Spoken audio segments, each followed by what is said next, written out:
बिस्मिल्लाहिर्रहमानिर्रहीम, अस्सलाम वालेकुम। आज इसराइल के लिए सही मायनों में एक क़यामत खेज सा दिन है। दो जानिब जो मामला सामने आए उसने इसराइल को सही मायनों में उधेड़ कर रख दिया और जंग ये समझ रहे थे कि हम जीतेंगे, वो जंग तो अब नए सिरे में दाखिल हो गई है। देखिए, सबसे पहले तो ये एक वीडियो है और ये वीडियो वो अब तक पूरी कौम से छुपा रहे थे। जो वीडियो आ गई और किस तरह आप देख सकते हैं कि ड्रोन पूरी तरह तेल अवीव की बिल्डिंग्स के दरमियान से ट्रेवल करता करता जाकर उसने हिट किया। अब ये सूरत हाल वो छुपा रहे थे। उधर से आईसीजे का फैसला आ गया, इंटरनेशनल कोर्ट ऑफ जस्टिस का। उन्होंने इसराइल के खिलाफ फैसला दे दिया है कि इसराइल वेस्ट बैंक और दीगर जगहों पर जो अनलॉफुल काम कर रहा है ये बिल्कुल इलीगल और इसके खिलाफ फैसला कुन अब मरहला आ चुका हुआ है। यानी अब वो रिकमेंडेशन जारी है कि दीगर ममालिक को ऑर्डर जारी किया जाए कि वो चाहे फौजें भेजें या जो मर्जी करे, लेकिन वो जाकर अब इसराइल को रोके। सारा मामला क्या है कि अब ये जब मामला चल रहा है तो यमन के हौसियों के बारे में जो रिपोर्ट आई है CIA की, वो बड़ी ही ज़्यादा इसराइल के लिए और सबके लिए परेशान कुन है, जिसमें कहा गया है कि रूस जो अमेरिका से बदला ले रहा है यूक्रेन का, उस बदले के लिए वो हौसियों को हथियार दे रहा है, मिसाइल दे रहा है। और अब इतनी ज़्यादा तबाहकुन लड़ाई हो गई है कि हम अपने फौजी नहीं बचा सकते। अब इसराइल की भी खैर नहीं है और अब हमारी भी खैर नहीं। ये सारी डेवलपमेंट समझ ले। सबसे पहले आप ये फुटेज देखिए।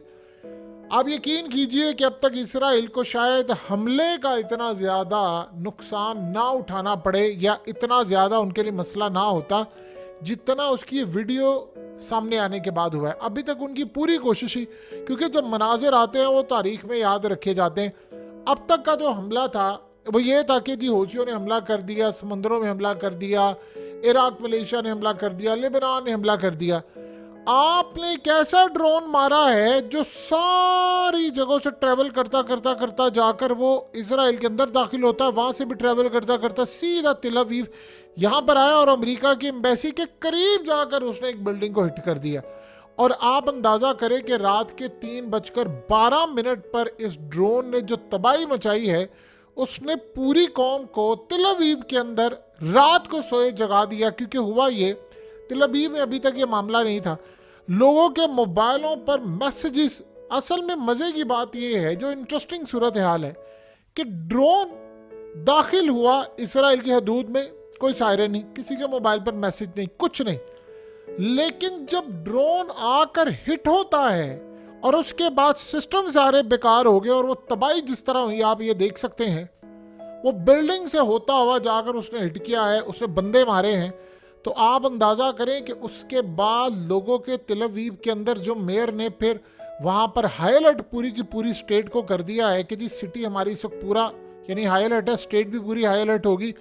उसके बाद तेल अवीव में रहने वाले लाखों लोगों के मोबाइलों पर जो मैसेजेस आए हैं, जो वाइब्रेशन हुई है, जिस तरह वो सोते हुए रात को 3 बजे के बाद जब वो उठे हैं, आप अंदाज़ा नहीं कर सकते। क्योंकि ख़तरा इनको ये था कि हौसी जब हमला करते हैं तो वो ड्रोन जब उनके आते हैं तो बड़ी तादाद में आते हैं। उसके बाद जब मोबाइलों पर मैसेजेस आए, वाइब्रेशन हुई, यानी आप सोच भी नहीं सकते कि लोग नींद से हड़बड़ा कर उठे और उनको ये कहा गया कि हाई अलर्ट कर दिया गया।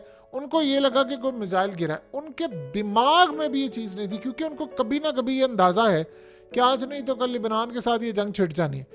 ये उनको अंदाज़ा नहीं था कि वो जब टीवी लगाएंगे, जब सोशल मीडिया देखेंगे या जब न्यूज़पेपर पढ़ेंगे, वेबसाइट को वो विज़िट करेंगे, तो पता ये चलेगा कि ये हमला तो यमन के हौसियों ने किया है, यमन से ड्रोन आया है। सबसे पहले उनका सवाल ये था, झक मारने के लिए तुम्हें फौज को हम इतना बजट देते हैं जब तुम हमारी हिफाजत नहीं कर सकते, जब तुम्हें एयरफोर्स को इतना पैसा दिया जाता है तुम हमारी हिफाजत नहीं कर सकते, तो कुर्सियों से ये जो तुमने इतने तमगे लिए हुए हैं उतारो इनको। ये तुम कर क्या रहे हो? हमारे कैदी तुम वापस नहीं ला सकते, हमारे मामला तुमसे संभलते नहीं है, तो तुमने करना क्या है? सो लिहाजा इस सारी सूरत हाल में सबसे ज़्यादा अहम तरीन मामला ये हुआ कि लोग सारी रात सो नहीं पाए और तेल अवीव के लोगों को स्लीप डिप्रिवेशन हो चुका है, यानी नींद की कमी है, नींद पूरी नहीं है। और इसराइल में हालिया स्लीप डिसऑर्डर देखने को मिला है, जिसे पता ये चला है कि एवरेज लोग जो इसराइल में हमेशा पुरअमन रहते थे वो नहीं रह पा रहे। आप ये देखिए कि आज इसराइली अखबारों में एक बड़ी अजीब चीज़ हुई, और वो चीज़ ये है कि एक खातून ने अपनी दास्तान लिखी, उसमें कहा गया कि देखिए मैं अमेरिका में रहती हूँ, मैं यहूदी हूँ और मेरा उनसे ताल्लुक़ है, लेकिन वहाँ की कम्युनिटी अब मुझे सपोर्ट नहीं करती। वो कहते हैं कि मेरी अपनी कम्युनिटी मेरे खिलाफ हो गई है, और वो कह रहे हैं कि तुम लोगों ने जुल्म किया है। अब वहाँ पर जो रहने वाले लोग हैं और इसराइल के अंदर, वो सारे खिलाफ है इस जंग के। और उधर से आप ये देखिए कि अमेरिका की आ गई है रिपोर्ट। उस रिपोर्ट ने इसराइल के पैरों तले ज़मीन निकाली है। रिपोर्ट में कहा गया है कि अमेरिका ने कहा है कि ये जो हूसी हैं यमन के, इनको रूस हथियार दे रहा है, टेक्नोलॉजी दे रहा है, और वो इतने कामयाब हमले कर रहे हैं, इतने ज़्यादा कामयाब हमले कर रहे हैं कि अमेरिकी फ़ौजी उनका मुकाबला नहीं कर सकते। उन्होंने कहा कि अगर इसी तरह लड़ाई चलती रही तो हम मुकाबला नहीं करें। उन्होंने कहा असल में रूस बदला ले रहा है, और रूस बदला उस चीज़ का ले रहा है, ये जो हालिया जो मामला हुआ है यूक्रेन के अंदर, अमेरिका यूक्रेन को हथियार दे रहा है, वहाँ पर आम लोगों को दे रहा है, वो हमले कर रहे हैं रूस पर, तो बदले में वो हूसियों को सपोर्ट कर रहा है। अब वो कह रहे हैं जी ईरान की भी टेक्नोलॉजी है, ईरान को तो उसने बहुत कुछ दिया है, यमन के हूसियों को उसने इतना कुछ दे दिया है कि अब उनके पास एडवांस टेक्नोलॉजी है। वो टेक्नोलॉजी जो अमेरिका ने आज से कई साल बाद हासिल करनी है, उनके पास हाइपरसोनिक मिसाइल। आपको याद होगा कि रूसी ने सबसे पहले ऐलान किया था कि हूसियों के पास हाइपरसोनिक मिसाइल है। और मज़े की बात यह है, अमेरिका की इंटेलिजेंस एजेंसियों ने जो रिपोर्ट उस वक्त दी वो बड़ी मजाकिया सी रिपोर्ट थी। उन्होंने कहा जी झूठ बोल रहे हैं, इनके पास तो कुछ है नहीं। कुछ अर्से बाद हमने देखा कि हूसियों ने हाइपरसोनिक मिसाइल मारा भी, उसका टेस्ट भी किया, और वो इसराइल के पैरों तले ज़मीन निकाल दी। अब मामला ये हुआ है कि अब ये जो सीन हुआ है, ये बड़ी क्लियरली चीज़ हो गई है कि इसराइल के खिलाफ रूस इस जंग में कूद पड़ा है। देखिए टेक्नोलॉजी आ रही है रूस की, अमेरिका को वो मारे। आज इसराइल को पता है कि टेक्नोलॉजी वहाँ से आई है, लिहाजा उन्होंने हम पर भी हमला किया। सो ये सूरत हाल तो हो गई बड़ी क्लियर, इंटरेस्टिंग, कि अब रूस अमेरिका और इसराइल के खिलाफ मैदान में उतर चुका है। और ये रिपोर्ट याद रखिएगा, आज पूरे इसराइल की हेडलाइंस बनी हुई है रिपोर्ट। अभी ये मामला चल रहा था और इस औरत का आपने सुन लिया कि किस तरह उसने कहा थी मुझे वहाँ पर नहीं छोड़े थे। अभी सूरत हाल चल रही है, तो आप उधर से देखें कि इंटरनेशनल कोर्ट ऑफ जस्टिस का आ गया है फैसला, और उन्होंने कहा है कि इसराइल इस वक्त कर रहा है बर्बरियत वेस्ट बैंक में, ये इलीगल है, किसी सूरत इसको ये इलाके हड़पना नहीं देने चाहिए। उन्होंने कहा कि पूरी दुनिया के अंदर अब इंटरनेशनल कोर्ट ऑफ जस्टिस का आया फैसला। अब वो इसकी रिकमेंडेशन आगे भेज रहे हैं यूनाइटेड नेशन को। अब यूनाइटेड नेशंस क्या करेगी आगे, वो रिकमेंडेशन ये देगी कि जो मेंबर्स हैं उन ममालिक की फौजों को हुक्म दिया जाएगा, चाहे वो उनमें बहुत सारे ममालिक हैं, कि आप जाएं और जाकर इसको फौरी तौर पर रोकें। देखिए ये जो फैसला है ये पिछले फैसले से ज़्यादा खतरनाक क्यों है? पिछले फैसले में ये था कि गजा की जंग रोकी जाए, इसराइल ने बर्बरियत फलाना सब कुछ, उसमें हमास को भी उन्होंने लताड़ा, कहा जी उन्होंने हमला किया था, बाद में इसराइल, वहाँ पर इसराइल ने बज़ाहिर ये नहीं दिखाया कि वो कब्जा कर रहे हैं। इसराइल ने वहाँ पर ये दिखाया कि उन्होंने खंडर बना दी, उनकी फौजें यहाँ पर थी, वो कंस्ट्रक्शन चीज़ें नहीं कर रहे थे। वेस्ट बैंक का मामला ये है कि यहाँ पर वो मुकम्मल तौर पर जाकर इलाकों को बुलडोज कर रहे हैं, लोगों को मारना शुरू कर दिया, और सेटलर्स आ रहे हैं, यानी उनके जो लोग हैं वो वहाँ पर जाकर लोगों के, यानी गजा के बाद वेस्ट बैंक के जो लोग हैं उनके घरों पर कब्जे उन्होंने शुरू कर दिए हैं। यानी आप अंदाज़ा करें कि उनके घरों पर कब्जे करके वहाँ पर रह रहे, ये वहाँ की मौजूदा सूरत हाल इस वक्त है।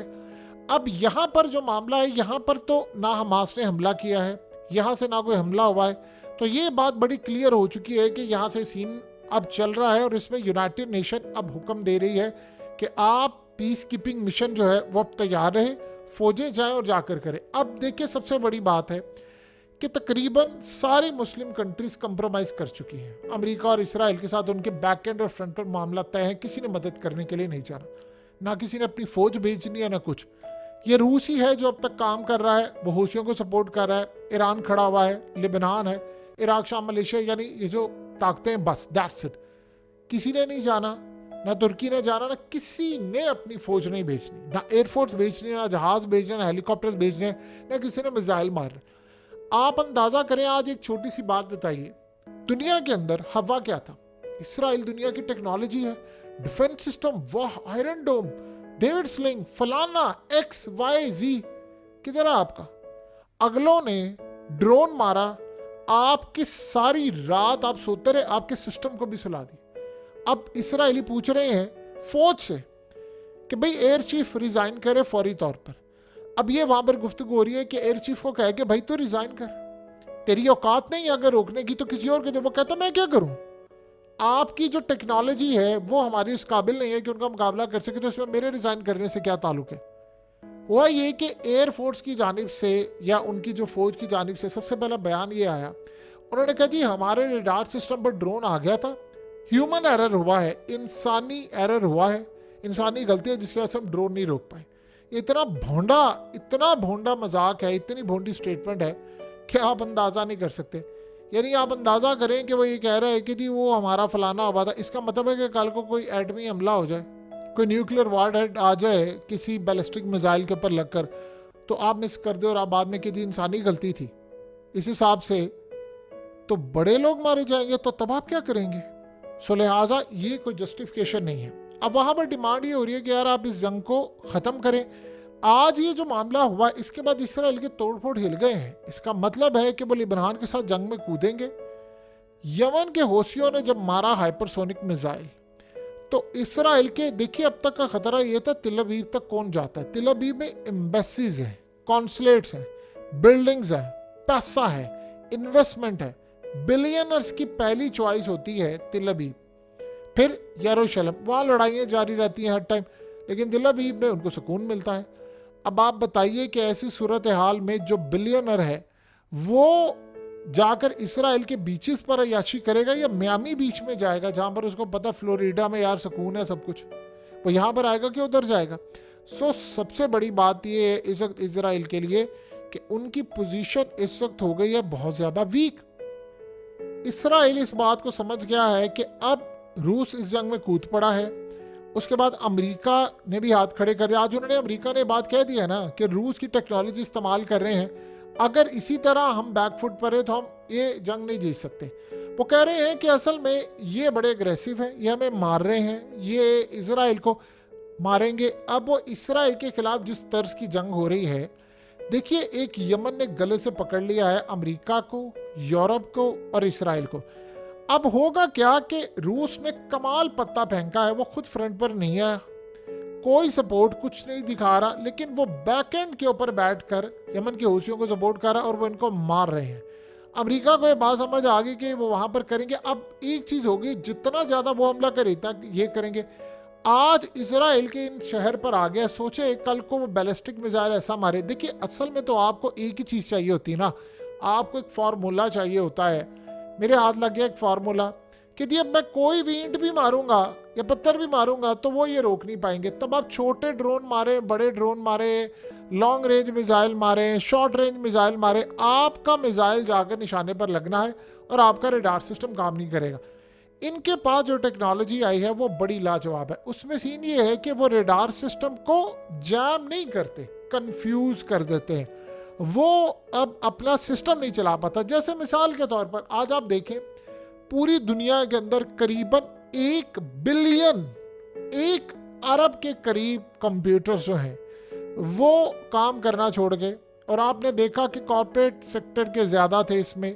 और सबसे बढ़कर सिनेरियो ये है, एयरपोर्ट्स बंद, फ्लाइट्स कैंसिल, रेस्टोरेंट्स बंद, फार्मेसीज बंद, सुपर स्टोर कोई काम नहीं कर रहा। लोग एयरपोर्ट्स पर हैं, कोई इधर जा रहा है, कोई इधर जा रहा है, ब्लू स्क्रीन आ रही हैं, हर जगह पर ब्लू स्क्रीन है। और इसको आपको मैनुअली रीस्टार्ट करना पड़ेगा, आपको मैनुअली करना पड़ेगा सब कुछ। ये बात किसी को समझ नहीं आ पा रही कि मामला क्या है। सो इस वक्त सबसे अहम सूरत हाल इसराइल की ये पैदा हो गई है कि उनके हाथ से गेम निकल चुकी है और उनको इस बात का इदराक ही नहीं हो पा रहा कि हम लोग किस लेवल पर जाकर अब लड़ाई करें, कि अब हमारे हाथ में इस तरह का सिस्टम भी नहीं है कि हम दुनिया को मैनेज करके दिखा सके क्या है। सो आप यहाँ से अंदाज़ा कर लें कि इसराइल पूरी तरह इस वक्त परेशान है कि अमेरिका नहीं बचा पाया मुझे, मैं खुद नहीं बचा पाया, तो आप बताइए फिर उसके पास ऑप्शन क्या रह जाती। अभी तो आप सोचें सबसे बड़ा जो मसला है वो है सरप्राइज का। ईरान ने कहा है कि अभी हमने देने हैं सरप्राइज, यमन ने कहा अभी हमने देने हैं सरप्राइज, लिबनान ने कहा हमने देना है सरप्राइज। ये असल में इनकी इंटेलिजेंस एजेंसियों की रिपोर्ट चेक कीजिए, ये एस्टिमेट लगाकर बैठे हुए हैं कि लेबनान के बाद 1.5 लाख से 2.5 लाख मिसाइल हैं और रॉकेट्स हैं और ये फलाने रेंज के। उनके मुफ्ती ने कहा कि भाई हम मारेंगे 5 लाख उनके बैकअप में पड़े हुए हैं। अब यमन के हौसियों ने कहा उनके पास है 10 लाख। अब यमन के हौसियों के अपने पास कितने ज़्यादा फाइटर्स, कितने ज़्यादा, क्या वो करेंगे, क्या मामला होगा। इसराइल का हवा सिर्फ हवा है। देखिए ना, अमेरिका दुनिया की सुपर पावर है, आपने देख लिया सुपर पावर का जनाजा कैसे निकला हुआ है। ड्रोन्स आकर जब इसराइल के अंदर तक, उसके दिल तक वार करते हैं, तो तब आप ये समझ लीजिए कि इसराइल के हाथ में अब कुछ नहीं रहा। सो अब सिनेरियो सिर्फ और सिर्फ हम लास्ट मोमेंट्स देख रहे हैं तमाम चीज़ों की। इसराइल के हाथ में आखिरी ये चांस है कि वो कोई डील कर ले। इंटरनेशनल कोर्ट ऑफ जस्टिस का भी फैसला आ गया और मामला तय करे। ये लड़ाई इसराइल अगर समझ रहा है कि वो लेबनान को खंडर बना देगा, फलाना कर देगा, ये कर देगा, दुनिया में एक सिनेरियो बदल चुका है। और वो ये है कि ऐसी ताकतें जो छोटे छोटे ग्रुप्स हो, जिनको ना मरने का खौफ हो ना कुछ हो, आप उनको हथियार दे दें, चीज़ें दे दें, वो आपको रिजल्ट्स देंगे, ऐसे रिजल्ट्स देंगे कि ना अमेरिका ठहर पाएगा ना इसराइल, और बाकी सब आपके सामने है।